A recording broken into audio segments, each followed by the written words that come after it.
Excellent.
Morning, Bill.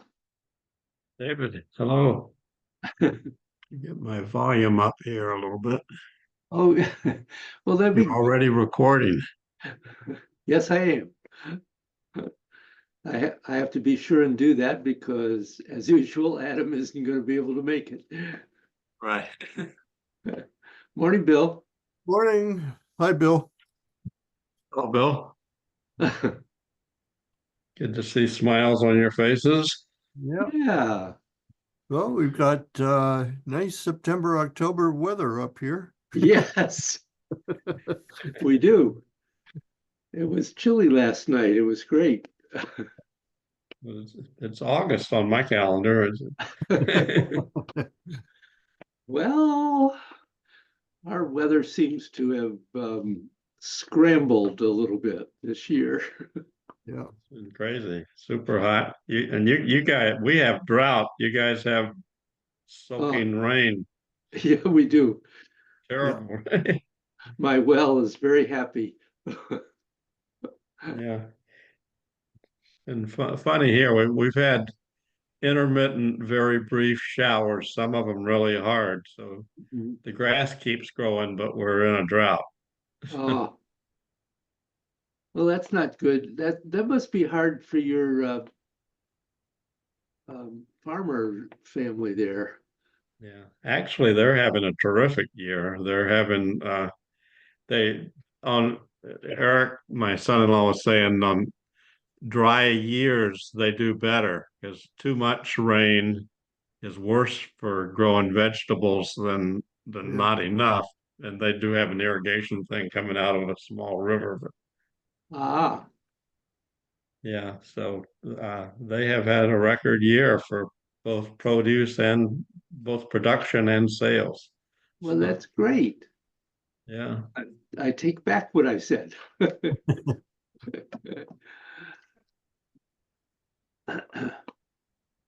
How's Madeline doing? She's doing well. Thanks. I'll let her know you asked. Yeah, Yeah. we're looking forward to getting out to Cape Cod in September and Oh, stopping good. by that Wednesday before. So I might actually see you in person. Yes, so the 17th of September, I think. Is that a Wednesday? Could be. I think that's it. Great, great. Maybe I'll get some other people here too.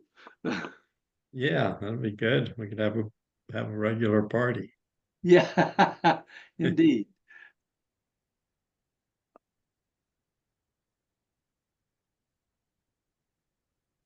Ah, Joanne.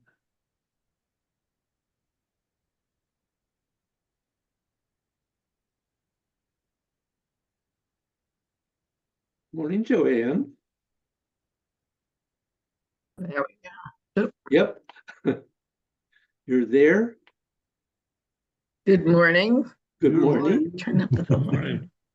There we go. Good, good. How are you, Joanne? I'm hanging in, David. How are you? Well, I'm You've been- much improved.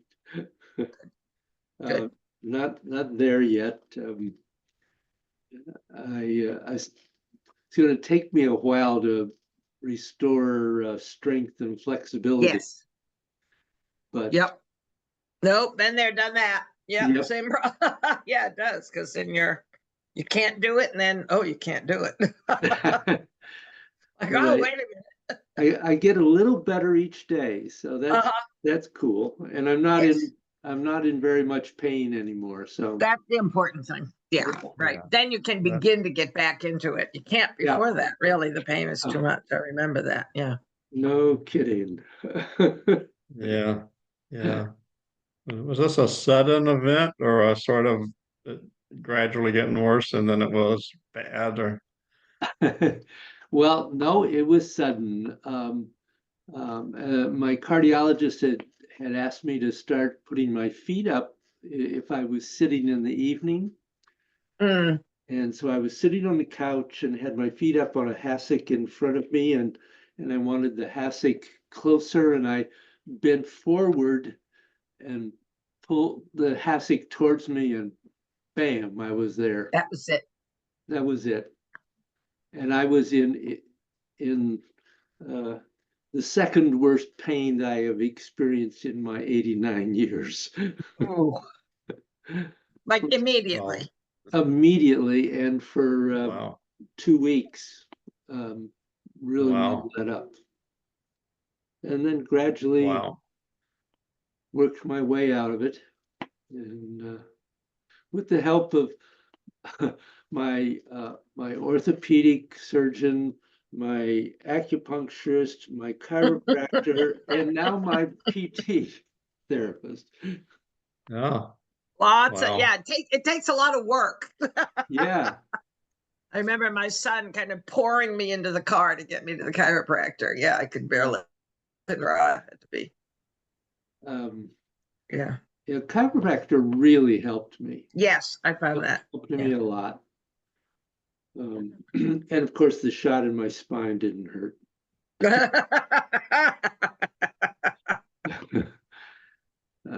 That was kind of the icing on the cake. Yeah, because ibuprofen just doesn't make it. No, I remember that. Yeah. you gotta have the cake first. Yeah. Well, So that does beg, that was the worst thing, something like falling off a horse at a rodeo or something? What? oh, Yeah, much what was worse than that. I've done that. That wasn't bad. Yeah, it was quite startling because it was fast and sudden. And so anyway, I let go of that. Good, yeah. Right. It's getting behind you. Adam is not going to be able to join us, primarily because he has a patient this morning that they are not able to stop bleeding. Ugh. So they're kind of in emergency mode here. Would guess. Yeah. And there's Carol. Hi. Hi. Good morning. How are you this morning? Okay. Much better than I have been. Oh, good. I was just saying the same thing. Yeah, really. August has not been a good month. Mm, No. It's improving now. good. Um, Yeah, I got COVID early in August too. So. oh, geez. I Oh sprained yeah. my- Oh yeah. Only my second time, but I haven't even It's had back. it first. it's So- back out. It's just out Yeah. around. And I found that it's the tiredness that got me more than anything this time. So. Hmm. Oh, you're number 7 that we know. At this point in time. Yeah, I Oh, know a few yeah. other people. Yeah, I Huh. know. And I don't know I mean, I kind of know where I probably got it. I know I gave it to 2 other people. Oh, you shared. I shared, not knowing I had it, I shared, and then I tested negative that day and then saw people outside. Wow. But anyway, Um, it's hard to avoid totally. I'm going to a big funeral on Friday, so oh, but I think I've vaccinated enough at this point. I think if you're, yeah. And there's there's a new vaccine coming out shortly too. I'm going to get that, but I can't get anything. You can't get anything for 3 months after your last symptoms. Yeah. In November, I'll get it in November. The So things we have to think about now. I Old know. age plus all this other stuff. I just got my shingle shot. It's kind of like, okay, what's next? I have to say I think the biggest negative in all of my last 5 weeks was I had the longest period in which I could not practice that I think I have ever experienced, which I really found a real negative, to say the least. Yeah. So practice. So let us begin.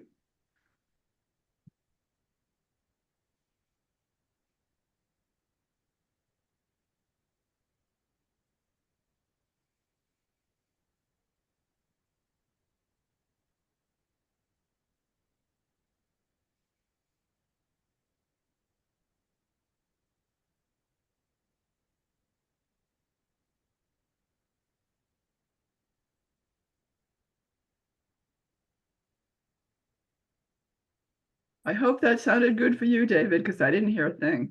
No, we didn't hear it. Really? Yeah. Not No. this time. Yeah, I know. Goes on and off, doesn't it? Yeah, I think they keep all- moving the original sound setting someplace. Yeah, and it was on. And it's weird, even when you have it correct, I can't hear it on my new computer. If I was using my old computer, I would hear it. Yeah, you're right. It was off, which is weird because I think it was on when I connected, but who knows? Maybe I turned it off. So you've had 5 weeks to practice. What's come up? Carol, when I was talking to her about another class, talked to me for a little bit about the difficulty of moving the energy into the upper dantian. Mm. Anyone else have a feeling about that? Yes, and it comes and goes.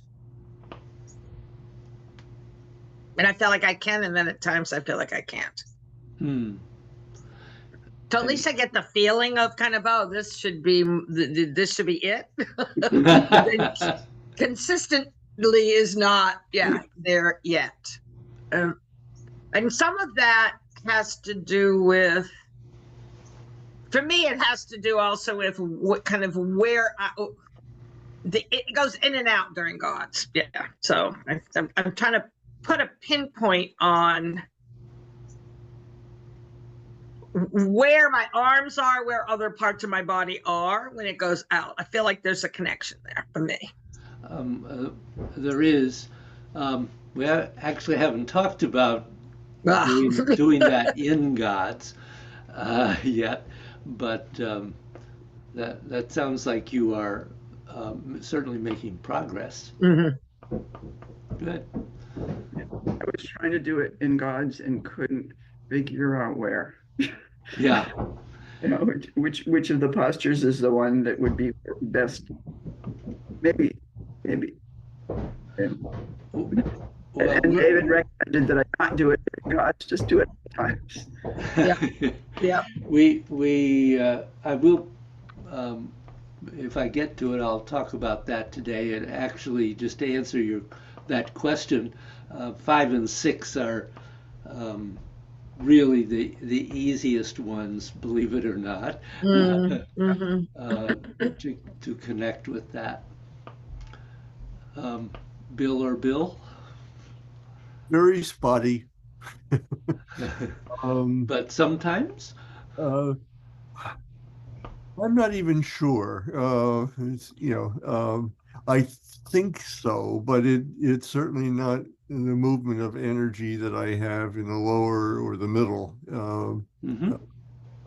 So I'm not certain about the glimpses even.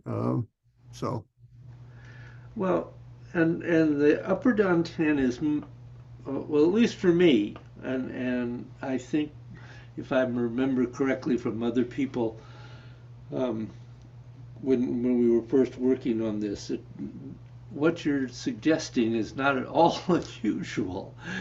Um, and that's certainly true for Carol and Joanne too. Um, it is considerably harder to clearly get that connection to the upper Dantian than it is to connect to the middle Dantian. So, and it really is a matter of practice and experience. Mm-hmm. Mr. Bynum?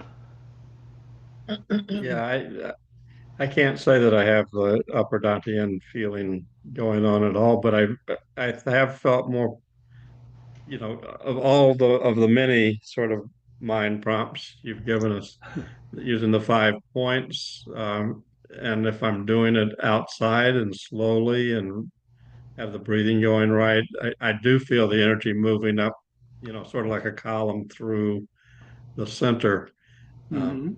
But yeah, the focus on the upper dantian is a missing element. Although I think it's happening, maybe happening below a conscious awareness level, but Yeah. because the practices, which I have done pretty well on Wednesdays for an hour, but even though in a busy times seem too easily interrupting my desired routines with that. Okay. Um, any other issues that have come up for you in the last few weeks? Okay. Um, well, let me talk about a number of things. Yeah, 7 is a mess for me, I say. It's a mess. I gotcha. I think I'm getting there, but yeah. Um, I'm thinking too much when I'm doing 7. I think I'm physically maybe doing it okay, but uh, I don't know. it's It's not doing a lot for me, I yeah. guess. You I'm know, I, I'm really looking forward to seeing whoever can come. Bill, the rest of you, Bill is going to be um, here in person on September 17th. right. So I think I have that in my book. if Yeah. if no, if others of you can join us live that Yep. day in person, that would be great. And I thought I would try to really work on 7 that day because that seems to kind of be an issue for everybody. So we'll look at that. I have the 17th as Tuesday. Oh, Maybe it's the Calendar. 18th, That's isn't the it? 18th. Yeah, you're right. Yeah, It is the 18th. yeah. Yeah. Okay. Yeah, it's in my book, so good. I blocked it off to get there. Yeah, I actually found my 7 got better. Carol joined us because I noticed, Carol, just physically you were moving wider than I think we were all pretty tight. Or at least I was. So I think that was that to me is helpful, was helpful in kind of trying to go, oh, okay. So yeah, I think being in person would help a lot, but thank you, Carol. Good. That's assuming that going wider is a good thing. Yeah, well, at first I was like, whoa, Relaxing, what is the Carol relaxing. doing? Relaxing. And then as I tried it, I was like, things started clicking with things that David had said about how we, so it's kind of just, yeah. So that's being able to really release the midriff and be able to rotate from that area. So good.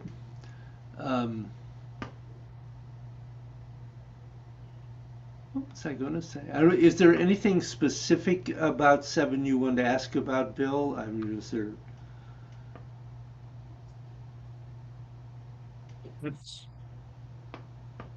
When we fix the bottom part of the spine so it's right at one spot, so you're not rotating your hips, but you are rotating your midriff and everything. I get, is anything leading or I just keep sort of thinking, should my shoulder go forward first, and am I actually closing the scapula as I'm back and opening it as I'm forward? Or I'm thinking too much. Yes. It's not there's no bicycle riding activity going on there. It's just all, what am I supposed to do right at this second? So. But when I feel like I'm doing it pretty well, I'm focusing on the spine and whatever the scapula is doing, have fun. It's following. It's just following, so that kind of helps me just. I think the spine is what it's all about, right? It is what it's. Yeah, it is. It is. And keeping the head rotating as well as the spine and the torso. Often we tend to freeze the head, and then we lose an essential part of the movement. And indeed, and making sure that you don't collapse at all, because that too is a real negative, particularly if you collapse at the midriff as you're endeavoring to do that. There's just, interesting enough, there's a lot to that simple movement. It's not so simple. So we'll keep working on it. So let me cover a few things here.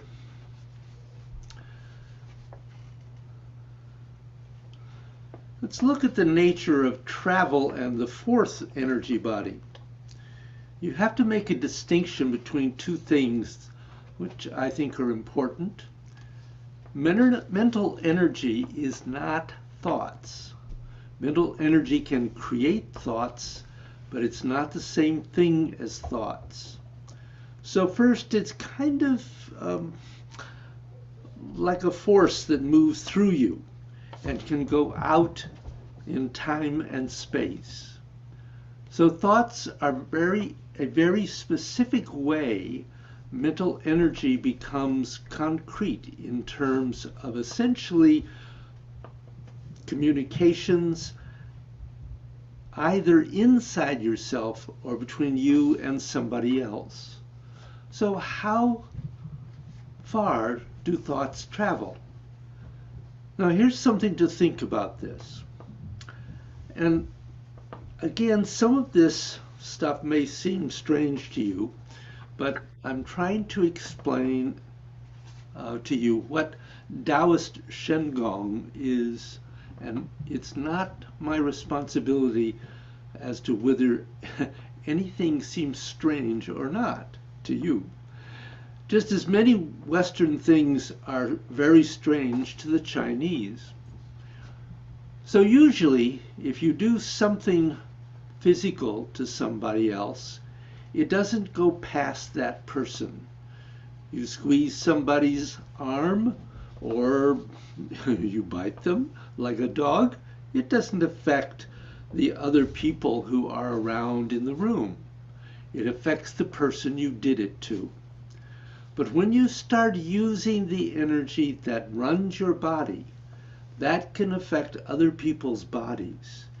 It can cause the energy inside their bodies to start reacting toward you, mimicking in opposition in some way, and that could make them start to get really funny.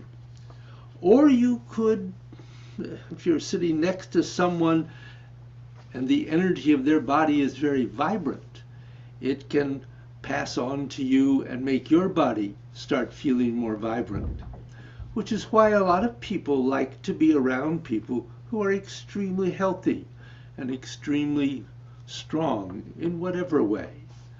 But when you talk about emotional energy and you have some sort of a vibrant emotion or some sort of a powerful emotion, that extends to many stars away from you. And how close is the nearest star? Well, I don't know exactly, 24 billion light years maybe. Whatever the number is, it's an incredible distance. And this is not even going into the issue, is there actually anything such as distance? Or is it really all just part of one continuum that appears to be distance? So Buddhism and Taoism have all sorts of interesting ideas about that, which we're not really going to go into at the moment. And as a matter of fact, there are all sorts of ideas that are beginning to emerge in quantum physics. All sorts of things that would seem totally counterintuitive to what humans have believed for hundreds of years. But when you have a fit, when you get down on yourself, you're not just affecting you. It's just like if you're sitting next to someone who has a very vibrant physicality. It makes you get physically more charged up. But then it goes the other way. What's coming off those beings is coming down and affecting you. You may not know what's affecting you. You just get affected. But as you are able to get a more, shall we say, concrete or more succinct ability to recognize how the energy bodies are flowing within you, you'll notice something is coming into your emotional energy body. You might say, wait a second, this isn't me, but this is happening. And then start observing and watch how your emotions start morphing to match that. And you will. But likewise, you can recognize that you can develop a stable enough link. It does not have to affect you. This is where a lot of yogis' visions used to come from, and the belief that enlightened ones were not affected by astrology, and that's how it was done. But when you start talking about mental energy, how far out does that go? What human mind can comprehend trillions of miles, except as a number? But to actually have any sort of a realistic visual experience, I don't think so. That's a very, very rare commodity. So you have to consider that what you are doing is affecting other beings, and and whether other beings are affecting you. So what sort of a burden does this place on you? Well, one, it means that maybe you want to be a little bit more careful about what you put out. Even your thoughts, which are going crazy and going nasty and going violent, going this way and that, what's on the inside of that's not affecting anybody. Maybe not, but maybe it is. Then again, it's also very useful to recognize when you feel that inside your body, something weird is coming into you, coming into your energy body. Just going, aha, something weird is coming in. And watch your thoughts so you don't let that stuff trip you out into gross behavior, which then affects what's out there. So, what distance does thought travel? It's not something that ever really can be known. When Bruce was growing up, it was never talked about or thought about. And even in the world of science now, except at the cutting edge of very theoretical mathematics. But what the Taoists found is that it's not theoretical. It's a real thing. It goes on, and the only thing you can do is try and become aware of it, and then slowly get how, like a surfer, you ride the waves so you don't crash into the shore. You just can ride the waves with no problem, whatever way they happen to be turning, because you have no way of controlling what's going to come from the outside in. But you do have a way of controlling what's inside of you and how it goes out. Now, when it becomes a question, you can choose to do it. Or if anything is happening in your life and you're getting a strong emotional or mental or psychic experience, can you actually use that to start opening up your mental energy body? Because these are self-experiments you have to run on yourself.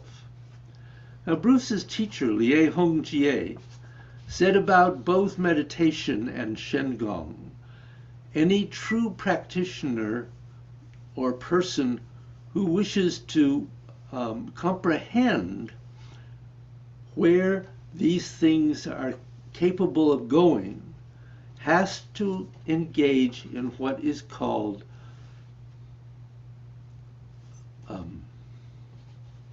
primor, which means self-research. It means you're the laboratory, and the components of the experiment are inside you. You're doing something. What's happening inside you? How are you reacting to it? How can you change it? And what catalyzes and what shuts it down? But you just have to actually look inside yourself and be able to observe what's happening deep inside yourself, as well as not disconnecting from what's out beyond you, because you have to live in the world.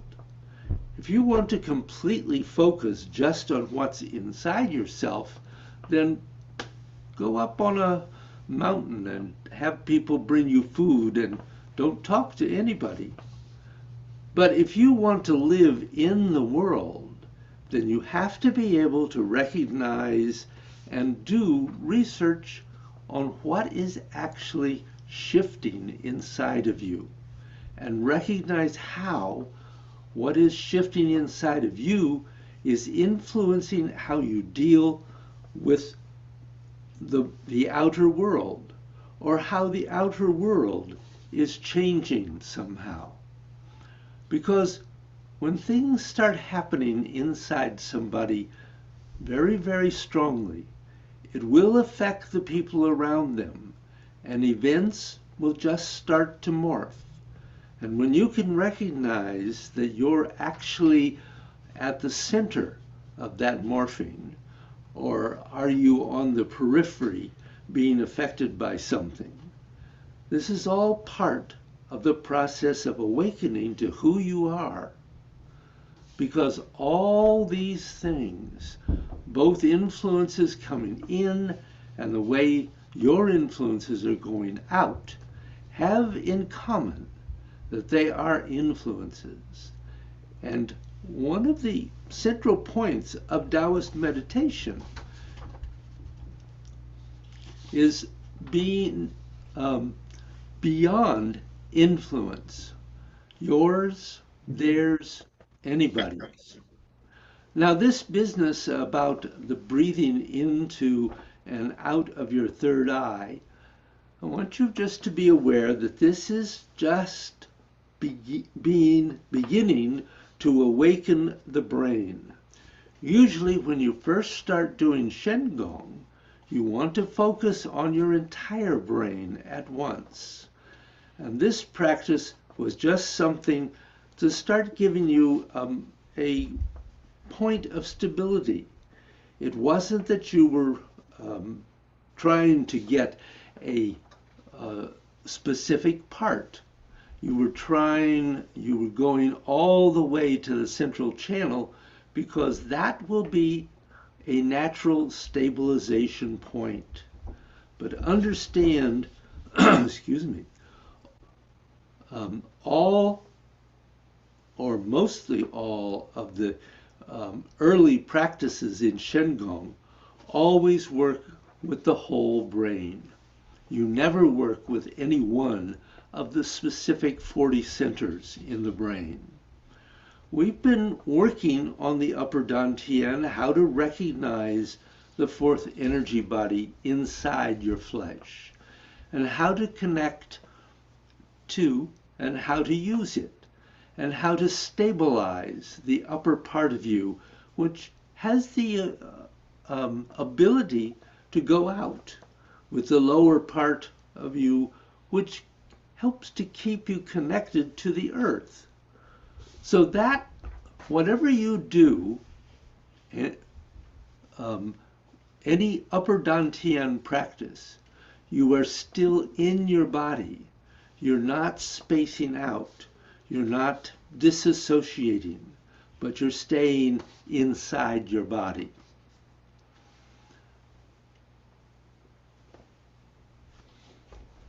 Anybody have a question at that point? Just out of open it up. Okay, so I think it's really important, the point I was making here at the end of that, that what we've been working on with breathing into the upper Dantian is not the whole practice that we will be doing. It was simply a way to begin to stabilize that connection. So let's look at reverse breathing into the central channel. Now, something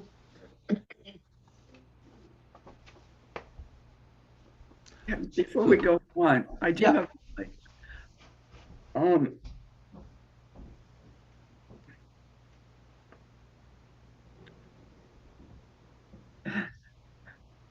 is this going to what can we do to minimize that impact of the of somebody else's energy on ourselves, or alternately our own energy on somebody else? My method is sort of to not exactly shut down, but shut off. Yeah. And don't expect that's, well, it works, sort of. Um, it works to a certain extent, but perhaps not the most beneficial way. Yeah. So what I was saying before, and perhaps not as clearly as it might be, is that the process is to really begin to um, open yourself up to being aware so that you're able to respond, not simply react. Mm-hmm. That's our first thing. Something negative starts coming in, we just want to go away from it, get rid of it, and understandably so. But it would be even better if we are able to not simply react, but respond to it and understand that it's something we don't want to take in, that we can project a positive energy to balance that, that we have control over the energy going both ways in our bodies, in and out. So we can, um, it's different than just shutting down entirely. It's being able to control that flow and emphasize it in one direction or the other. Does that help a little? A little. Yeah, we'll look more at this. Um,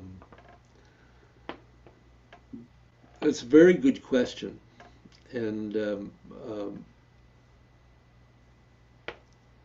I think until you begin to really be aware of the energy flowing in both directions, and not just between you and other people, but you and other things outside of your immediate area, that you become able to really respond in appropriate ways.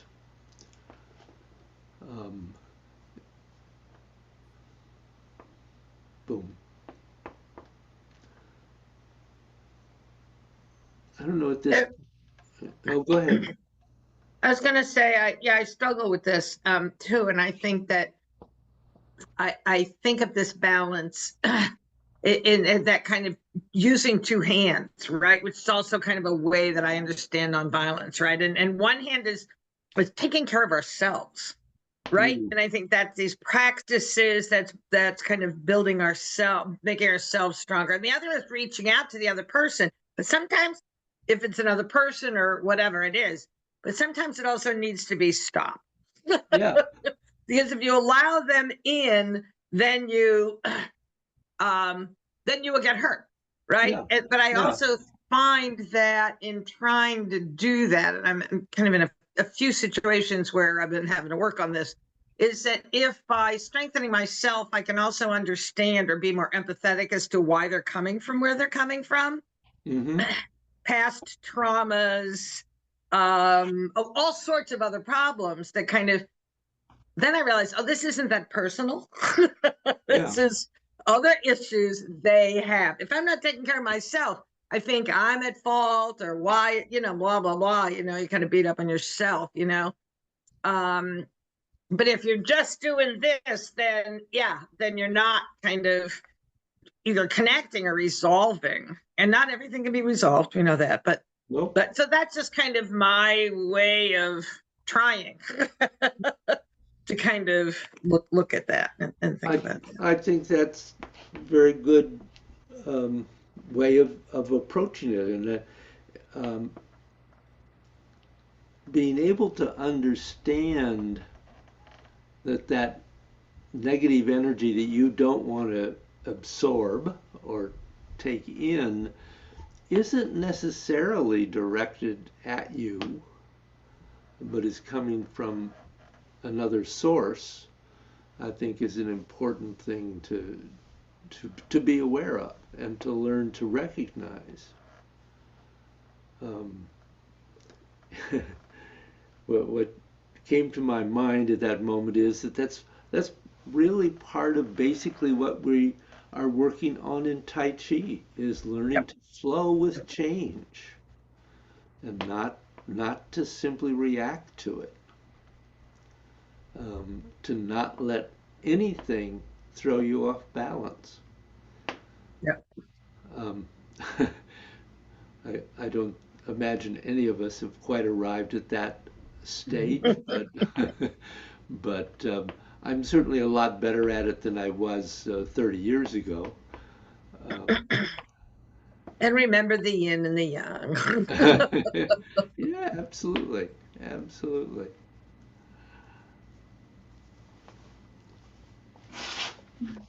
So,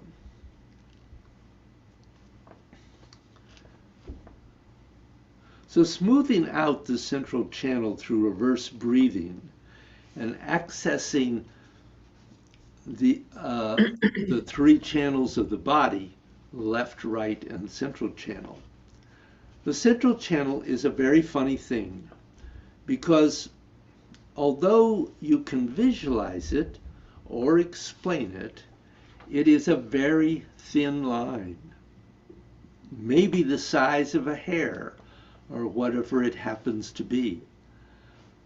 The truth of the matter is that if you have no substance, it literally is capable of contacting everything within it, and it's capable of putting everything within it out. So in many of the traditions of the ancient world, they had a phrase, all of the central channel. And you talk about and any form of energetics of any tradition, the central channel is absolutely the master controller. And reverse breathing is used to play with the central channel in one of two ways. The first way is that if you are doing the ball breathing, in other words, moving the ball of energy up and down in the body, you can, by lifting out the air, cause the energy to rise up the central channel, and going down, you can cause it to come down the central channel. If, for example, you then want to develop a particular dantian, what you use is the method of center to periphery. So, for example, if it were your lower dantian, when you breathe into the center, that's going to move everything from the top and the bottom of your body into the middle. Or you could have it, if you want to develop the lower dantian, you could even though you're bending your body and you're doing it from the lower dantian, you could have everything from your legs come into your lower dantian and everything above from your head come into your lower dantian and then separate. And that's this constant motion of combining and then separating will naturally cause that particular dantian to get stronger. But then again, you also can do it doing the first type of reverse breathing, focusing on the heart, for instance. So if you want to really start opening up the heart center, then you would just it would just be that everything above would come into the heart and everything below would come up to the heart. And if you use the upper dantian, the way it is generally done is that again you would use the going up and the coming down. And if you wanted to, from inside the brain, you could have the brain coming into everything that's below and then separating out again. So there are many, many methods within Taoism and Taoist Qigong and Shen-Gong that apply to both of these. The standard thing, for example, that was done in the yoga was to always make the left and right channels come into the central channel and then up and go out.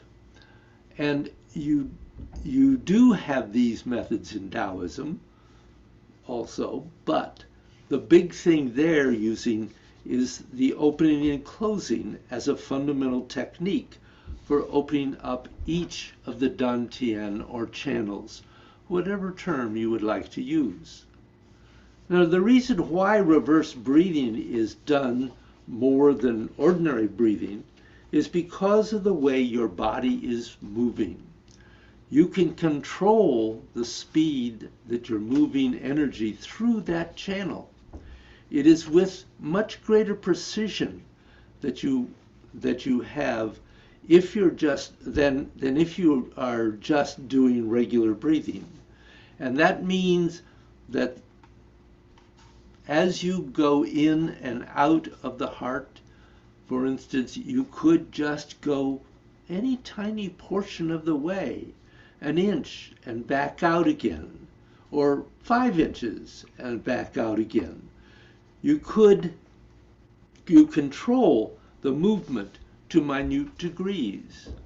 Now, when this becomes important is that if between any 2 points you have the energy not flowing through, you could stop at that point and just keep on working it until you finally get through it.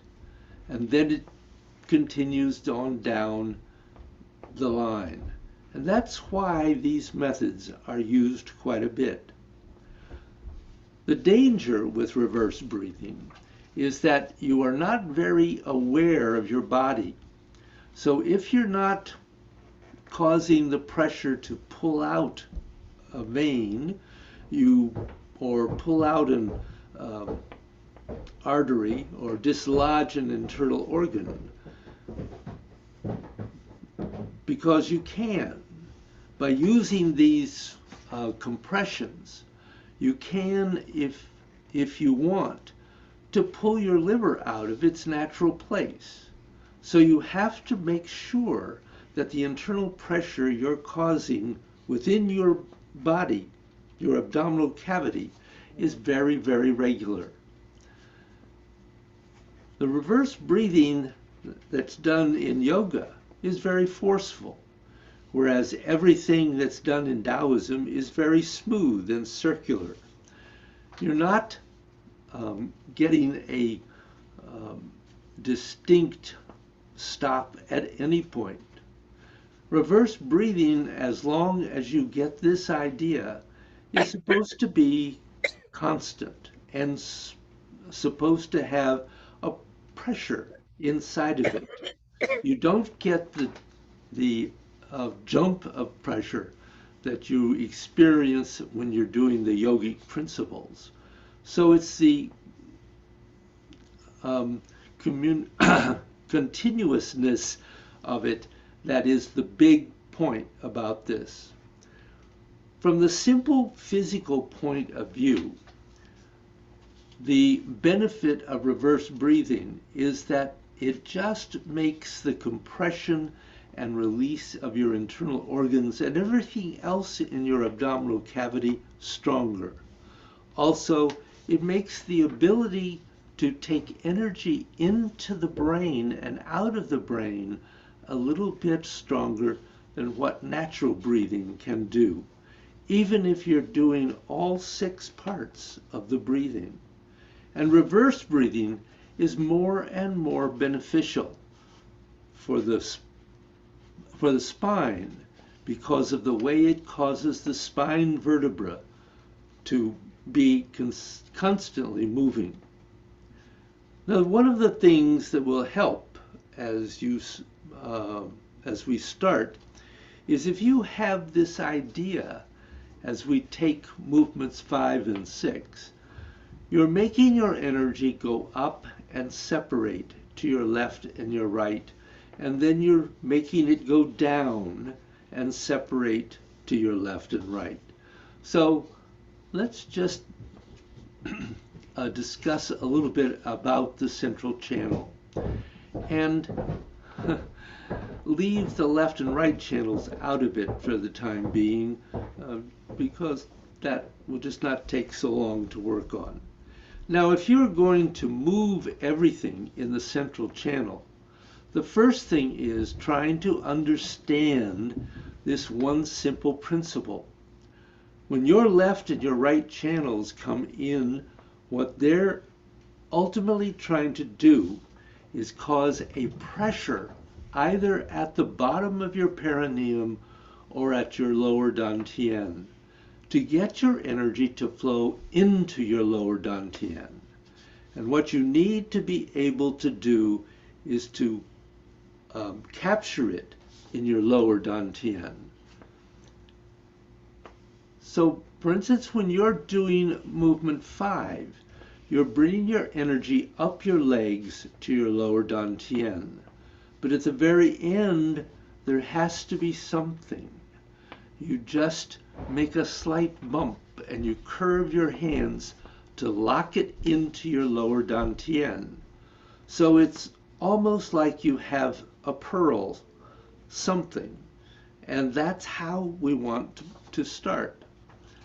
And if you're doing movement 6, you want to make sure that you're getting this energy to go right to the crown of the head, and then make this little move or turn and lock it into the crown of your head. Because when you lock it in as though there is a substance there, and you're going to want to take that substance down, and you want to bring the substance up. But the first thing you have to do is collect that substance. So let's simply apply movements 5 and 6 because it's the easiest way to do it.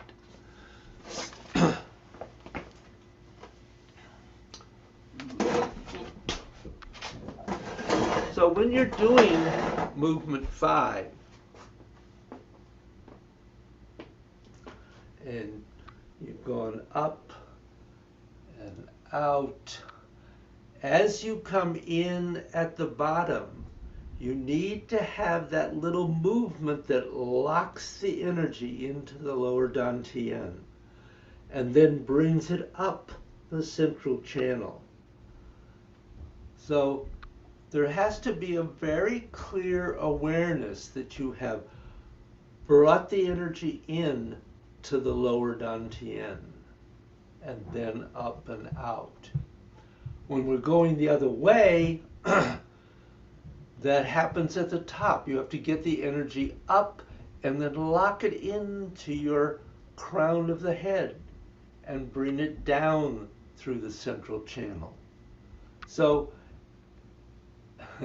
it's very hard probably to see here, but there needs to be a very clear sense of, I've got that energy, I've made that connection, and then bring it down.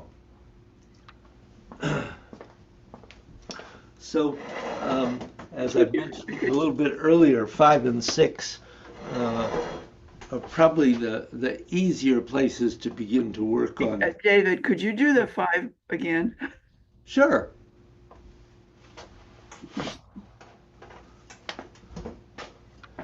Was I doing something that you didn't recognize? David, if you could aim your camera a little bit higher, we could see your hands above your head. Okay, unfortunately I can't today because the camera in the computer has lost its program and I haven't been able to get a new one that works on it. So I'm stuck with the other camera that I can't change. Maybe you can move back a little. Just Yeah, move back a little bit. Let me move back a little bit. Yeah, that helps. Yep. So doing 5, you're coming in, you lock that into the lower dantian, and then bring it up,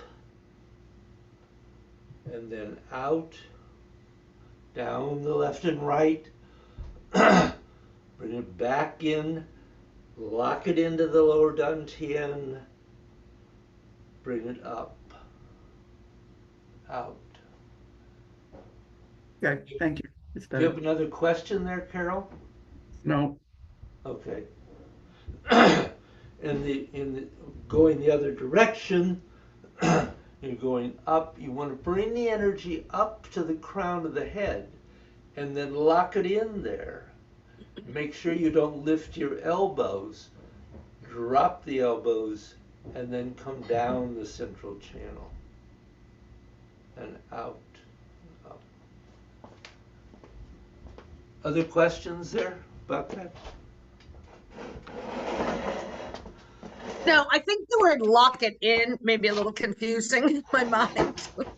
Because you say lock it in and then move it, right? So I'm kind of not really thinking of it as locked in, because then you can't, it's not staying there, it's being shared. But it's not all draining out either. So I think that I will admit that's Bruce's term. Okay. And what you're trying to do there is to make sure that you have made that positive connection, Uh-huh. getting the energy into that point, into the lower dantian or into the crown of the head. So it's not, you're not locking it in and not moving. Right, right. Yeah, I figured that, but yeah. But it's a matter of being clear about making those two connections, and not just making a movement that's the way we're supposed to do this. Right, right. It's not about moving the hands. Yeah, right. Yeah. Yeah. It's the about arms. moving Yeah. the energy through there. Right. Okay. And so if you don't get it positively into the lower dantian, Yeah. then it's really hard to move it up the central channel. Yes. Yeah. So it's an establish it there, whatever. I Yeah. don't know what the word is, but Establish yeah. is probably a better word. That's good. Thank you. I may steal Kind your of an word. awkward word, but it was the first thing that came to mind. um, okay. Um,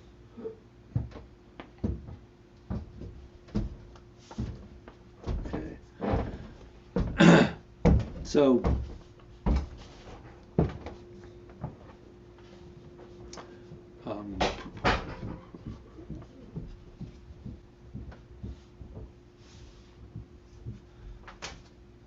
really, that was all I wanted to say about that. So it's really being aware of that connection, moving the energy through the central channel, and then flooding the left and right channels as you go through the rest of the movement, whichever direction you're going. Yeah. So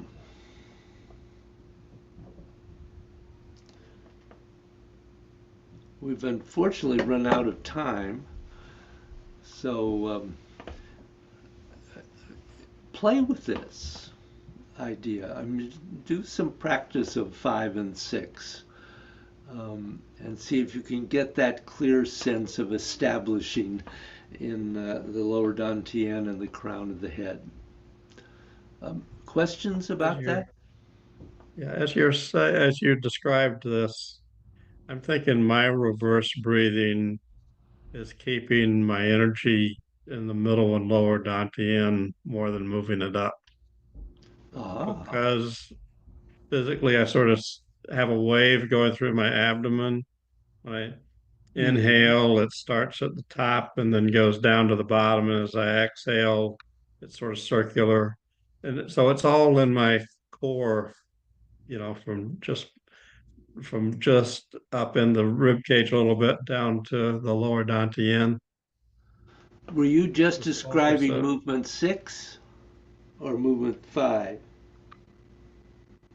Or Well, I'm breathing. describing my reverse breathing that I use through all the movements, Right, just breathing. including 5 and 6. So in 5, um, I should you're reverse that. inhaling into the lower dantian and up the central channel, and you're exhaling out. So you can use that movement of the energy from the lower dantian up, that we have been working on. I mean, that's Mhm. part of that movement. It does reverse going the other direction. Absolutely. Okay. Yeah, I think the fine tuning and variations of reverse breathing is what I'm just becoming aware of. So, Uh, well, we can talk more about that next time. okay. Uh, th- think about that and write down your questions, and we'll look at that in more detail. Okay. Anyone else? Okay. Well, No, a lot of food for thought, a lot of good things here. yeah, a lot of things to think about. Yes. Practice. Don't overthink it, however. Oh, Yeah, right. you just talked to us solid for an hour, David. What do you mean, don't overthink it? I know. That's just where we are at the moment. And that's fine, I guess. Yeah, well, he could have done this over the past 5 weeks, but That's Yeah. true. Like little pieces. We just got a 5-week dump of No. Thanks, guys. Thank you, David. Have a good week. I'll be right back. I'll be right Okay. back for the second part here. All right. I go check on John. Okay.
John, okay?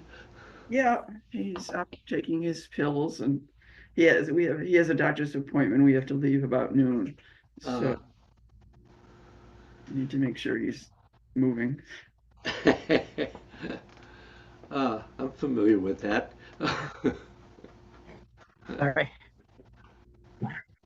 Speaking of moving, I'm not sure how much, I haven't not been able to do much move practice because it's only in the last 3 days that my ankle has felt strong enough so that I figure I could. Mm. I did it yesterday and it worked. Well, Yeah, I know what you mean. Kicks were a little, can I do this?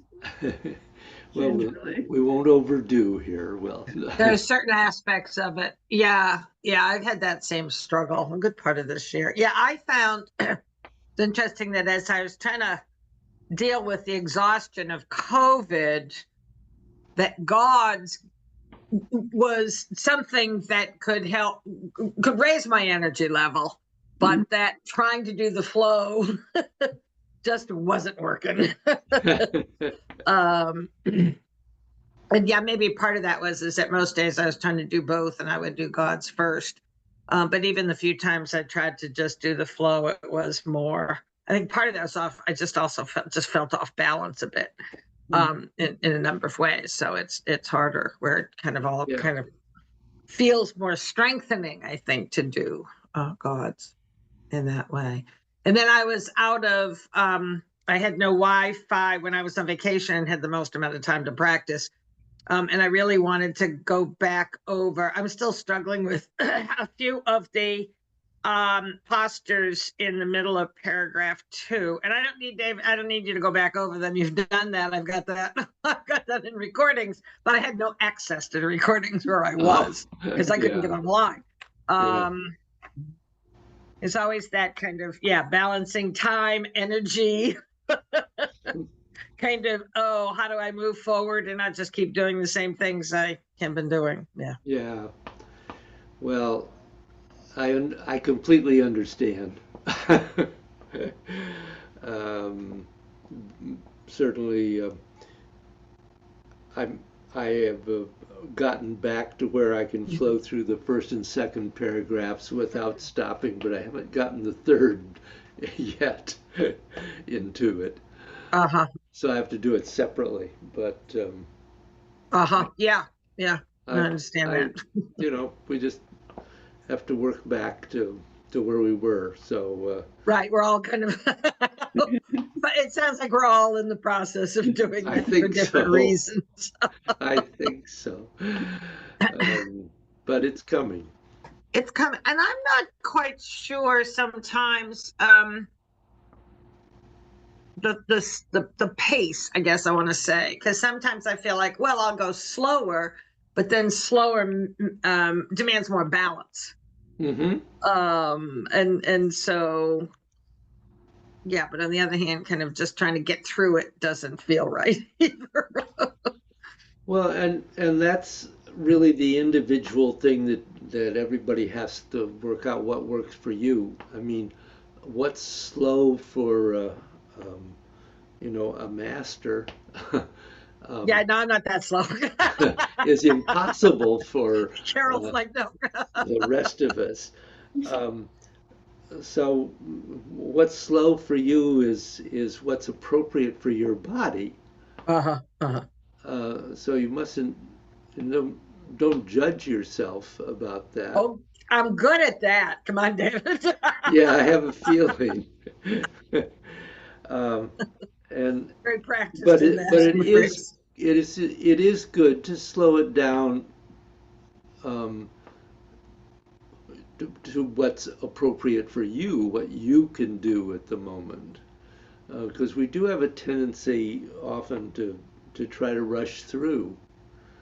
Yes, I do. And we learn about what's working and what isn't working a little more clearly sometimes when we go slowly. That's right. That's right. And sometimes slowing it down enough so that you are balanced before you try to do that kick, or Uh-huh. that going slower there, yeah, you need more balance, but it gives you time to get it. If Yep. You can root better when Yeah. you're slow. Yes. Yeah. Yeah, Yep. you're right there. Yeah. Yep. Yeah, because I see that a lot with people, trying to go too quickly. You're absolutely right, and leaning into movements rather than sinking into their, as Bruce puts it, dropping your butt into your heel. Uh, He has a number of interesting phrases. he does, yeah. That's one of the nicer ones, I think. I think so. I think so. Certainly one of the nicer ones I've heard. Um, but he's very clear. Right. Yeah. You know what he means. Yeah. So yeah, and again, not feeling you have to always flow. Mm. Sometimes it's more important to just spend a little time focusing on a posture or a group of Yeah. section that you need to clarify and practice. And doing it, what really an interesting way to approach that is to not just do it once or twice, but do it 10 times. Really going through the same thing, just a short number of postures or even just one posture 10 times, you really get familiar with it. You would begin to really identify what you're doing there. So Also a way of judging my stamina, because when I got back into it, when I felt better, well enough, I didn't have the stamina to do 10. yeah, And then that's kind of it's also a way of kind of both strengthening, particularly. I think I just kind of felt like my legs were weak, but Yeah. and my legs and my arms were weak. But then saying, okay, every day I'm going to make sure I do at least one or two more than I Yeah. did yesterday, just to keep trying to get to that. Yeah. and that's fine. That's good. Right, that was good. And that's where I felt like God's kind of spoke to me more about strengthening and kind of getting better Yeah. than the flow did. Than the flow does. Good. Well, if there are no specific questions, I guess we could let go of this for this week and let everybody Well, I'll be hopefully a little more get a little more stronger practiced by next week. for next week. So how did you know to test for COVID? Were you coughing? What were your? No, me, yeah. At first I thought I had I have a lot of seasonal changing allergies that pop up. And so I thought it was the very end of July. I thought that's what was happening. Yeah. And I probably wouldn't have tested, except my sisters were coming to town and we hadn't all been together in a long time. And I thought, oh, I should really test. And I tested negative. So I was like, oh, I guess it is just a cold, right? Even though there was a few other things besides the coughing. I took my temperature. I thought, did I have a fever? I run low anyway, so that didn't seem like an alarm. And then I felt really good, but by Wednesday and then on Thursday I felt terrible. And then Rick started feeling bad. And then I tested. I was supposed to go away for the weekend, so Rick and I both tested Friday morning. He tested first and he was positive, and I was like, all right, I'll test again. And by then it was positive. So then I had to go out. I went out and I bought once I felt better, because I was definitely a few days ahead of him. So I think I had it for several days without, noticing. Maybe if I tested on Wednesday, I would have noticed before or whatever. I did actually have one of those, virtual check-ins with the nurse. And I told her what was going on. She said, I'll test in a few more days. So, but I wasn't going to be seeing anybody else until the weekend. And then it was, positive. But then by like maybe Sunday, I went out with, my what N95 mask on to Walgreens to pick up something and to get a box. We had actually run out of test kits, and they were $25. Whoa. We'd gotten them all for free until now, but then they were all gone, you know?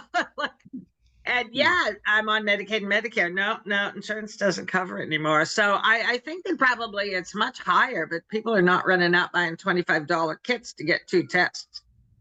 Huh. And there are no free ones. We called around. The senior center doesn't have them. I mean, Huh. so anyway, but yeah, that's why. It was really because I was seeing other people that made me test. But also, yeah, there was something going on. But most of the time it feels like something else. Huh. But then I got really exhausted. So that was kind of the other, allergies can make you a little tired, but not exhausted. That's different.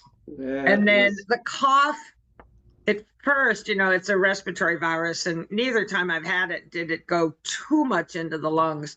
But then it took about 3 weeks to really feel like I coughed everything up. And everybody who's had it recently has told me that. Wow. That you cough for about 3 weeks. So, not constant, but it's just enough that there's an impact that it takes a while to get out. Yeah. So Wow. it takes something out of you. I'll try to avoid that. Have you had it at all, David? No. No. Carol, have you? No, I haven't either. I was Wow. exposed to it recently, and then I've been feeling lousy with the ankle and Yeah. and thinking, well, is this the COVID? But I wasn't coughing at all, and I have 1 test left. Right. So you have 1 test. Do I Yeah. waste You it? don't want to waste it. Because I know they're pricey now, but so I'm just taking a poll on what are the symptoms like? When I think back on it, and I think I didn't want to have it because my sisters were coming, right? So I think that was part of it. But then when you also think I had been at a gathering, even though I'd been primarily outside, a number of the people at that gathering work at Catholic worker houses. They do houses of hospitality. They're in touch with a lot of people, a lot of street people all the time. And so undoubtedly somebody there I gave a big hug to. Yeah. Because it's that kind of gathering. There are like 60 people there. Probably got it there. Yeah. But I do feel like if I really pay attention, it's more than just the coughing. There's some other little fever, little tired. I had a headache. I actually went to the chiropractor thinking, I've been having this little headache. I don't normally get headaches, so I must be out of alignment. And I think the headache was probably, even though it did go away, I'm not sure there was a chiropractor or the fact that, that was also, it was just like at the base of the back of my neck. So back of my head. Yeah. So anyway, yeah, it's usually 2 or 3 things, but you kind of I've rationalized it a little bit. And then just once you test, you're like, and then once Rick felt bad, I was like, he's not reacting in the same way I did. It's not an allergy for him. Yeah. But yeah, that's it. And hopefully, I mean, we may live with this for the rest of our lives. You're both lucky that you haven't, but Yeah. and neither time could I and other times I've been around people who have had it and not gotten it, right? So Yeah. neither of these times could I say I got it from such and such. Hmm. But then Patrick could say I got it from my mother. Frida could say, I got it from Patrick. But no one else who was at that family event got it. But Patrick, I went inside the house. He was the only person I was in with. And of course I hugged him. He was my kid, So I think that was that. But even the kids, Rosina sat next to me the whole time outside and never, like 2 feet from my mouth for the entire meal. And we chatted a lot. Didn't get it. So it's kind of weird like that these days. Yeah, I know. I mean, thankfully we're past the my life is in danger stage, right? Like we've all been, we've all had our vaccinations. It might be tough. Some people do suffer a bit more than others. And I don't know whether that's the strain or their immune system. I get a little more worried because Annie has a, compromised immune system, but Oh, really? I didn't know that. yeah. Oh, So, but and she works in a nursing home now, so she masks more again. Mm. Anyway, all right.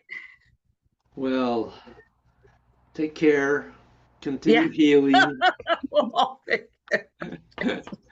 And I'll maybe we see. can at least do the first paragraph together next week. How's that? Okay. Goal. We'll try. But anyway, all right. Thank you. See you all later. Bye bye. Alrighty. Bye-bye.